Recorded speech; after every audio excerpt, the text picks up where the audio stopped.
people can hear differences in timing of only a few milliseconds. And when you have a good ensemble playing together, they're really tightly synchronized, especially like a jazz group, for instance. To have them be exactly synchronized to within milliseconds of one another is very important.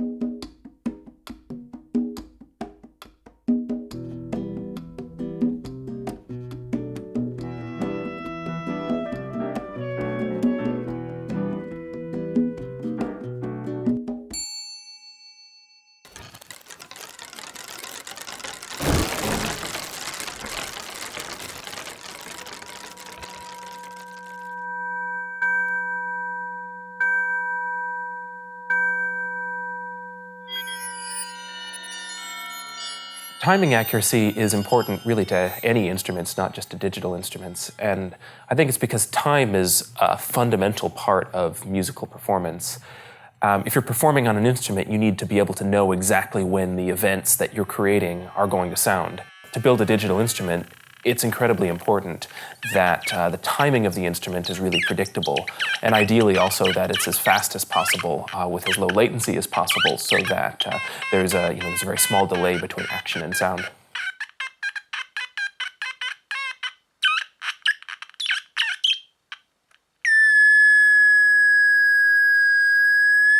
Designing instruments for low latency is certainly a challenge. There's a lot of ways that computer systems have been designed to process audio that don't have musical interaction in mind. Certain ways that audio is buffered, certain ways that it's processed in a modern computer that can result in a significant delay between action and sound.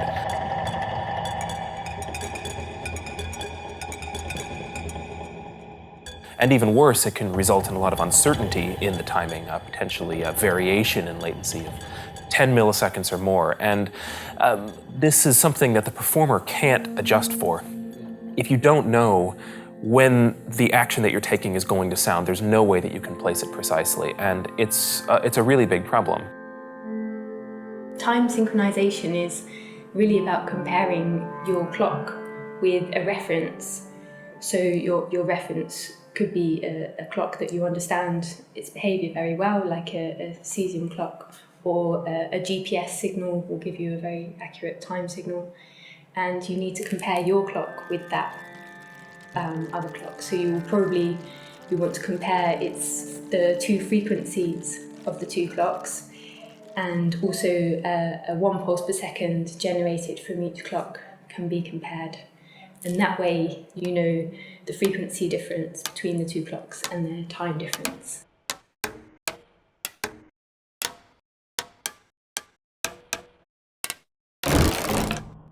Networked musical performance is an area that's been people have been interested in for a couple decades, I would say, at this point.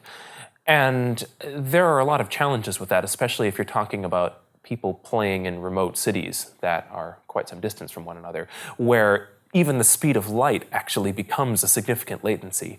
That if you're going from London to Los Angeles, there's simply no way that it won't take tens of milliseconds to be able to transmit network information from one to the other.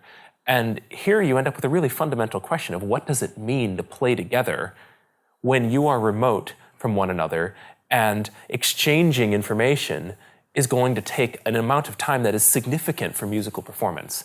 So is one person's time the right time and the other person has to adjust to that, vice versa? It's really quite unclear what the answers are for this. The global metronome is inspired by like physical ensembles, which is, in the case of the orchestra, there's already delay between players. Music takes about, I think, 1 millisecond to travel 1 foot, but you have the advantage of light, which travels faster than sound, so you can have somebody up in the front conducting everybody, and they basically see what's essentially like a perfectly synchronized tempo source. And so the global metronome aspires to be that central source. You have like this virtual metronome, and then you have the global metronome implementations that are all synchronizing to that virtual metronome. And so everybody who's wherever on the earth can see, but they'll know that they're synchronized with one another. The way that you make a global metronome is just two pieces. The first piece is that you need a way to synchronize clocks to a high degree. And the way that I do that right now is via GPS. Then once you have your clock synchronized, it actually becomes really simple to figure out when the next tick of the metronome is, as long as everybody agrees to compute it in the same way. Each satellite in the GPS constellation has an atomic clock on board. Your phone, for example, has a GPS receiver and its own clock inside. And you need to have 4 satellites in view at any one time. You need 3 positional measurements and a time measurement. Your receiver will compare those time signals with your clock signal. And from that, it can derive your position very accurately. And this is one of the reasons why accurate time is so important, because if you think the speed of light, it travels 30 centimeters in 1 nanosecond. So if you need a positional accuracy within a meter, you need to have 3 nanosecond time accuracy. Otherwise, you won't be able to get that precision.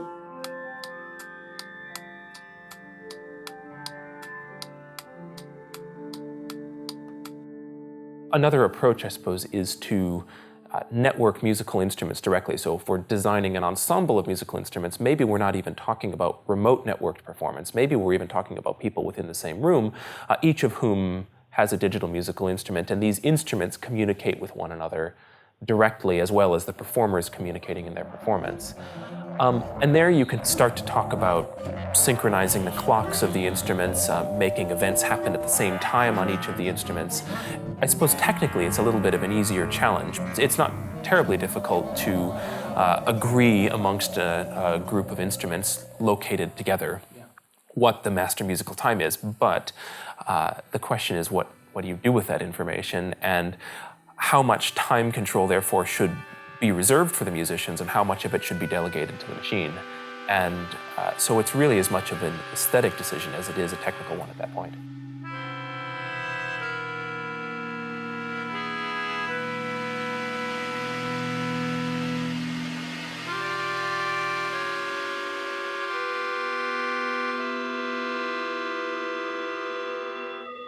The aim of optical clock research at the moment is to reduce the uncertainties to the lowest possible level.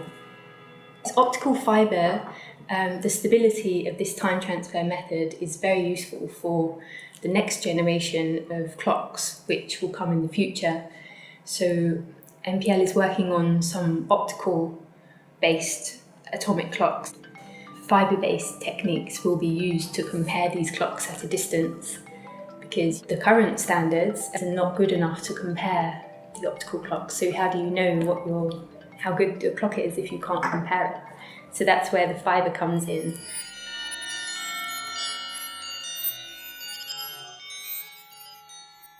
It is an ongoing challenge to design machines that can encompass the kinds of creative and expressive decisions that humans make.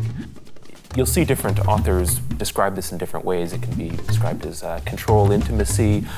Sometimes it's described as transparency, the idea that the instrument sort of disappears from my consciousness so that I can think about the actions of creating music, because the operations that I need to manipulate the instrument become automatic. Intuition, of course, is a term that's used in relation to this. So this idea has been well known for decades, really, and it just is but it remains an open challenge of how to achieve it, I'd say.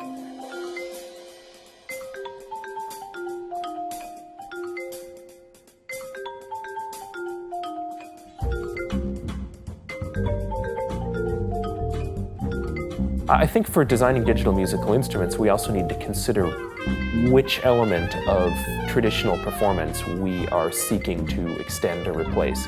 Are we seeking to replace the role of the human performer, or are we seeking to replace the role of the mechanical system that used to be the musical instrument? And these are two really different design challenges. To replace the human cognition in musical performance is quite a difficult challenge and requires one set of design principles, whereas to make something that works really intuitively with a human performer is a different set of design principles. And I think one of the opportunities that is increasingly emerging is the potential for collaborative creativity systems where the human performer is very much still part of the performance. Their responsibility hasn't been reduced in any way, but that the machine also offers a kind of creative counterpoint. And so you find the machine acting simultaneously as instrument and co-performer.